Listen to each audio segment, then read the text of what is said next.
ശകുനം വന്ന പോകുന്ന കാര്യമൊന്നും നടക്കില്ല എന്നല്ല അവര് പറഞ്ഞത്.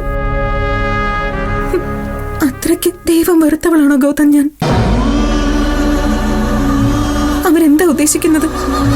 ഈ വീടിന്റെ ഒരു ഭാഗത്തേക്കും ഞാൻ ചെല്ലാൻ പാടില്ല എന്നാണോ? ഈ മുറിയിൽ തന്നെ അടച്ചുപൂട്ടി ഇരുന്നോളണമെന്നാണോ? എന്റെ ജീവിതം തന്നെ പാഴായി പോയതുപോലെ തോന്നുക എനിക്ക്. സ്വയം അങ്ങനെ അങ്ങ് തീരുമാനിക്കില്ലേ നിധി? അത് തന്നെയാ ഞാനും പറഞ്ഞത്. നിർമ്മലമ്മ ഇവിടെ നിന്ന് പറഞ്ഞ് മനസ്സിലാക്കുക. ഇനി എത്ര കാലം ജീവിക്കാനുള്ളതാ നീ? എന്തെല്ലാം പ്രശ്നങ്ങളെ ആയിരിക്കും നേരിടേണ്ടി വരുന്നത്? ഈ ചെറിയൊരു കാര്യത്തിന് ഇങ്ങനെ കരയാൻ തുടങ്ങിയാലോ? ഇതൊരു ചെറിയ കാര്യമാണോ ആന്റി? ഒരു കുഞ്ഞിന് ജന്മം കൊടുക്കാനാവാതെ എത്ര കാലം ജീവിച്ചിട്ട് എന്ത് കാര്യം?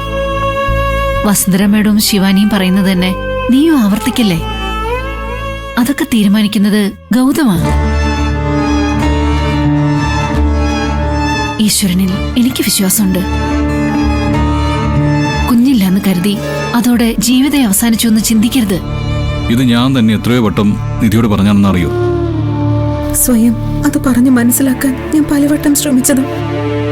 പക്ഷെ ശിവാനി വസുന്ധരാന്റെ ഓരോന്ന് പറയുമ്പോ അതിലൊക്കെ സത്യമില്ലേ എന്നൊരു തോന്നല്.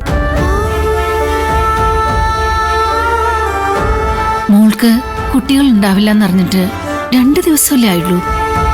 പക്ഷേ എന്റെ കാര്യം ഒന്ന് ആലോചിച്ച് നോക്ക്.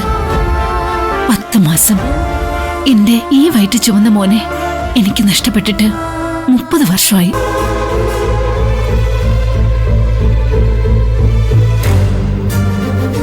എന്നിട്ട് ഈ നിമിഷം വരെ അവനെ ഒന്ന് അരികിലിരുത്തി ഒരു പെറ്റമ്മയുടെ സ്നേഹം കൊടുക്കാനോ അമ്മയെന്ന് അവനെ കൊണ്ടൊന്ന് വിളിപ്പിക്കാനോ പറ്റിയോ?